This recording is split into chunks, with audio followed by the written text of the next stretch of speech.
I did a mistake. I did the same mistake last year when I was buying shares. I didn't know about this. I bought shares in very small quantity, and next day my dad came to me and he said that you're actually going to make a loss, even if you're thinking that you're going to make a profit. Hey guys, I'm Gaurang, and in today's video, we'll be talking about financial intermediaries that are involved in the stock market. So the first financial intermediary is the most commonly known financial intermediary, and that is the stockbrokers.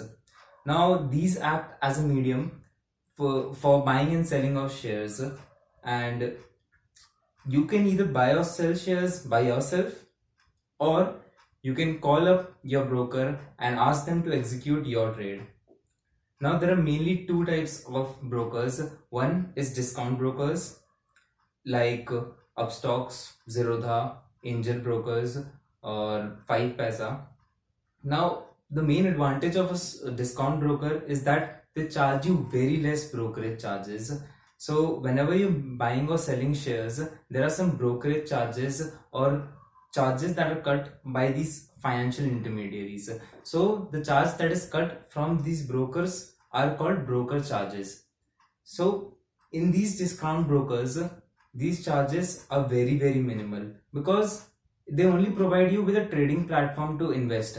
You have to do everything by yourself. They don't provide with any advisory or any other service as such.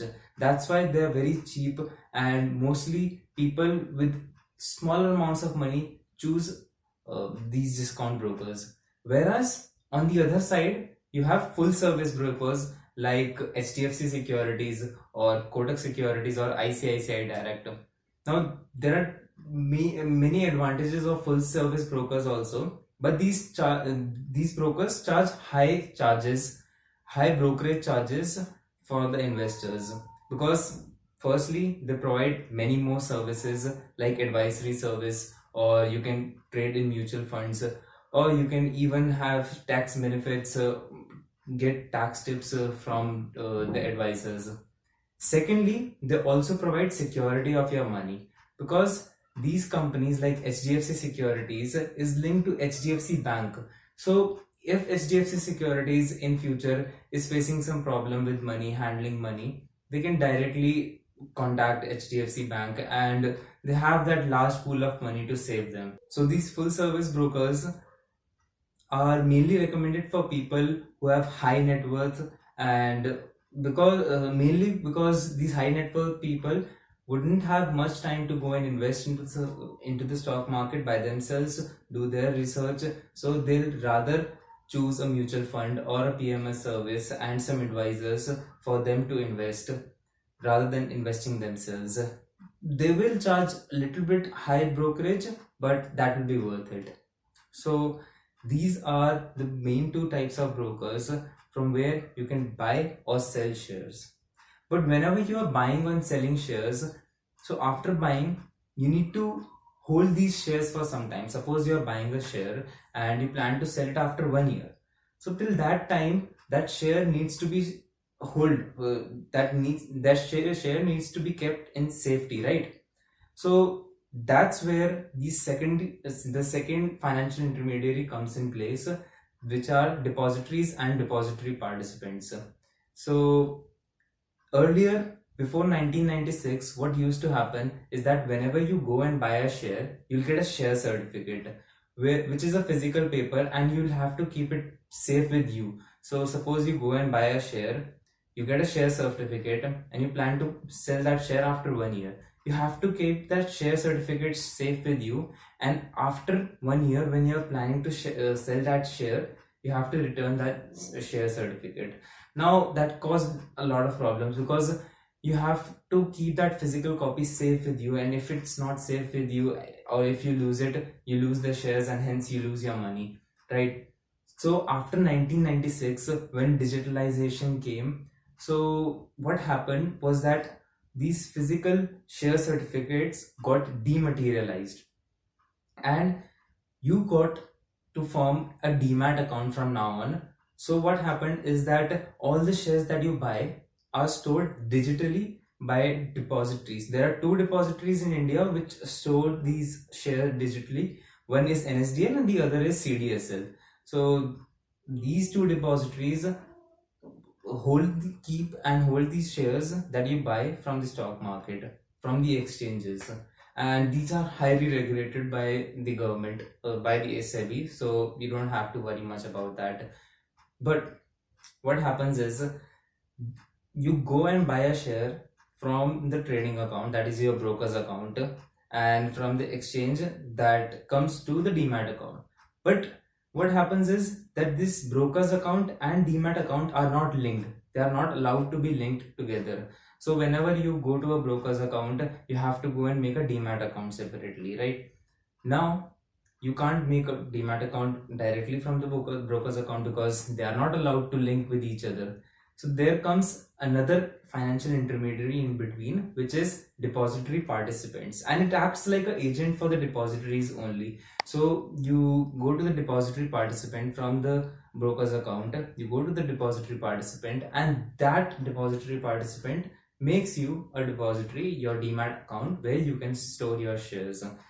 So this is mainly the entire flow, the entire back-end part of the stock market, and all these entities, depository participants, brokers, and financial and depositories charge you money every time you make a trade from the exchanges. So you need to keep in mind for the next time, because I did a mistake. I did the same mistake last year when I was buying shares. I didn't know about this. I bought shares in very small quantity, and next day my dad came to me and he said that you're actually going to make a loss, even if you're thinking that you're going to make a profit, because these charges were so high that they would cover up my profit, and that's why I was losing money instead of making profit. So I hope you keep that part in mind. But there's one other entity that I missed because it's very small and very basic.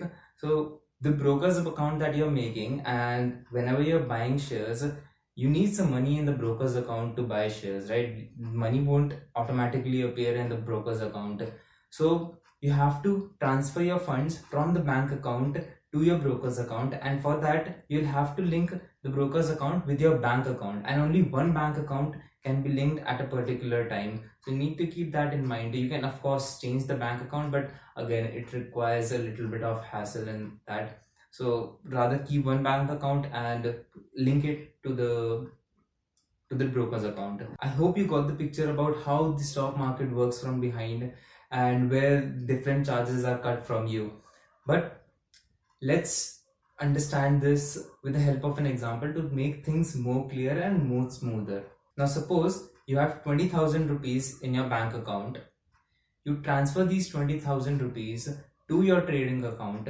So in my case, my broker's account was in Kotak Securities. I transferred 20,000 rupees to Kotak Securities. Then I go and buy 10 quantity of shares of Reliance Industries at 1994 rupees each.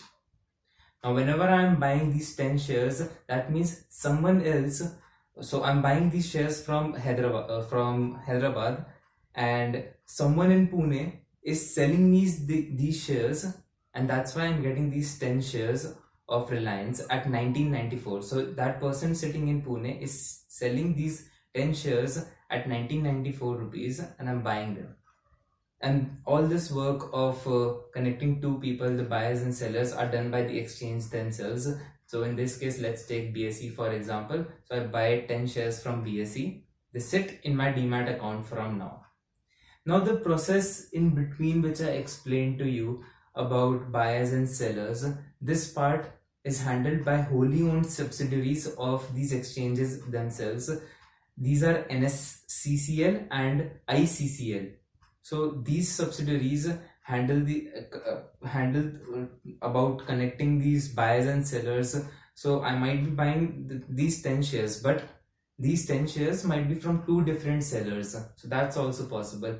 So all this back-end work are done by these exchanges and these financial intermediaries, which I told you about right now. Now, if you have watched the video till here, I would recommend you to go and check out Labor Law Advisor's video, link in the description below, where it describes or tells about the different charges that these financial intermediaries cut, And he also compares full service brokers with discount brokers and the different charges that are cut by both these brokers. So I'm sure you're ready to make a demat account now and start your investing journey. And in the next video, I'll be talking about IPO market. Rather, in the next two videos, I'll be talking about the IPO market, continuing with the series of this Zerodha Varsity Module 1. And I'll see you in the next one. Bye bye.